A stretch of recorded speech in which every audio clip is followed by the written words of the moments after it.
प्रहराए संहिता, जाए प्रशिक्षिता, ready to strike, train to win, justice is served, जय हिंद। रात के सन्नाटे में जब दुनिया सो रही थी, भारतीय सेना ने एक ऐसा कदम उठाया जिसने पाकिस्तान की नींद उड़ा दी।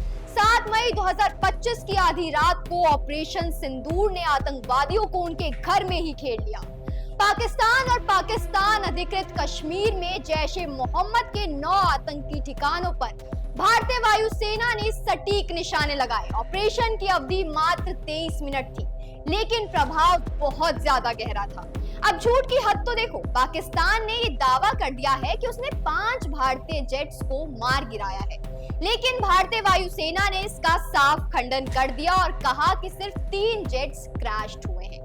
लेकिन आप तो इस बात को बहुत अच्छे से जानते होंगे कि पाकिस्तान कितना बड़ा झूठा है। चाहे वो 2016 में हुआ उरी सर्जिकल स्ट्राइक हो या 2019 में हुआ बालाकोट एयर स्ट्राइक, पाकिस्तान ने पहले भी यही कहा था कि नहीं, कुछ भी तो नहीं हुआ। लेकिन उसके बाद से आटे चावल के लिए पाकिस्तान तरस गया और अब तो नजारा ऐसा है कि पानी तो बंद कर ही दिया। अब ऑपरेशन सिंदूर पाकिस्तान का क्या क्या उजाड़ देगा, ये तो शायद शहबाज शरीफ ने सपने में भी नहीं सोचा होगा, या क्या पता सोचा भी, क्योंकि भारत की ताकत क्या है इस बात का अंदाजा शहबाज शरीफ को होगा, क्योंकि उनके 2 भाईजान नवाज शरीफ और इमरान खान ने उन्हें थोड़ा तो आइडिया जरूर दिया होगा।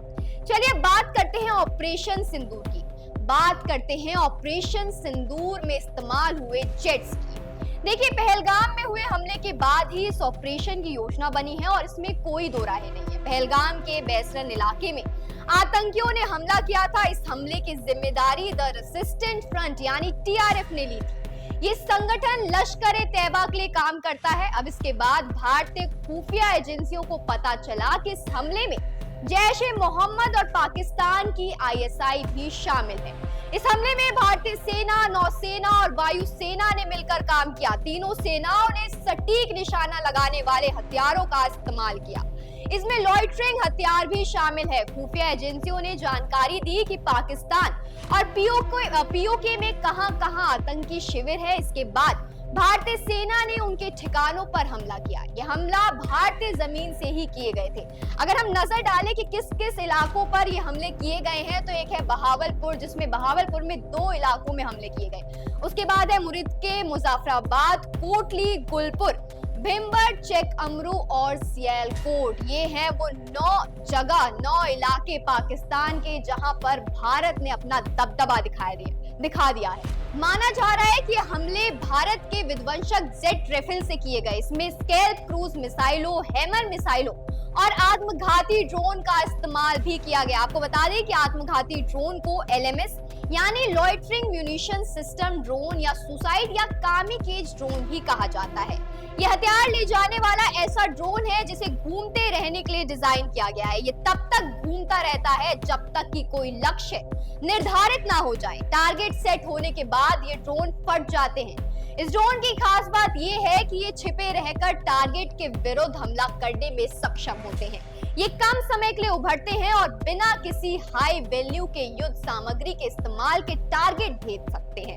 इन आत्मघाती ड्रोन की उड़ान को बीच में बदला या निरस्त भी किया जा सकता है। LMS ले जाने वाले ये ड्रोन सबसे पहले 1980 में वजूद किए गए थे। इन्हें सुप्रेशन ऑफ एनिमी एयर डिफेंस यानी सीड के तौर पर इस्तेमाल किया गया था। 1990 के दशक में कई आर्मी ने इन आत्मघाती ड्रोन को इस्तेमाल करना शुरू कर दिया था। 2000 के दशक की शुरुआत में इन आत्मघाती ड्रोन की भूमिका को बढ़ा दिया गया।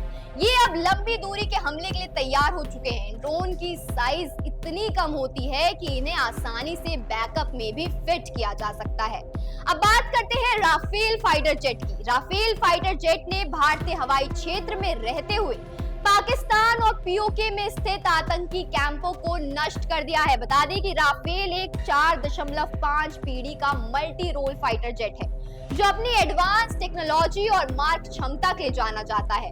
राफेल M2 2202 किलोमीटर प्रति घंटे की रफ्तार से उड़ान भरता है। इसकी रेंज 3700 किलोमीटर है। यही वजह है कि राफेल फाइटर जेट लंबी दूरी के मिशन के लिए काफी फायदेमंद माने जाते हैं।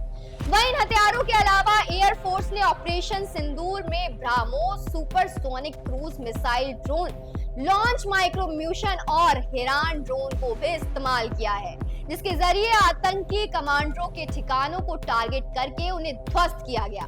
ये एयर स्ट्राइक बालाकोट जैसी ही थी, लेकिन इस बार इंडियन एयरफोर्स ने अत्याधुनिक और हाईटेक हथियारों के जरिए दुश्मनों के ठिकानों को तबाह किया। सबसे अहम, सबसे जरूरी और सबसे महत्वपूर्ण, ऑपरेशन सिंदूर में भारतीय सेना ने स्कैल्प क्रूज मिसाइल का भी इस्तेमाल किया है, जो फ्रांसीसी ब्रिटिश मिसाइल है।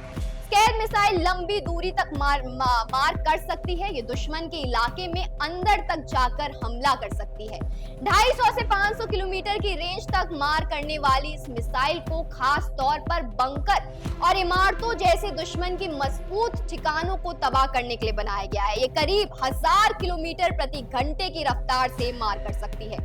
एक्सपर्ट्स के अनुसार भारत के पास अगले 2 से 4 सालों में लगभग 5000 मिलिट्री ड्रोन होंगे। पाकिस्तान के पास भारत से कम ड्रोन है। पाकिस्तान के पास 10 से 11 अलग अलग डिजाइन के ड्रोन है। भारतीय सेना के पास लगभग 50 मेल ड्रोन है, जो निगरानी और लक्ष्य निर्धारण के लिए उपयोग किए जाते हैं। इन ड्रोन में इजराइल के हेरॉन मार्क 1, मार्क 2 और सर्चर 2 शामिल है। भारत सरकार ने 31 MQ-9B प्रेडिक्टर ड्रोन खरीदने के लिए अमेरिका के साथ एक डील की है, जिसकी कीमत 32,000 करोड़ रुपए है।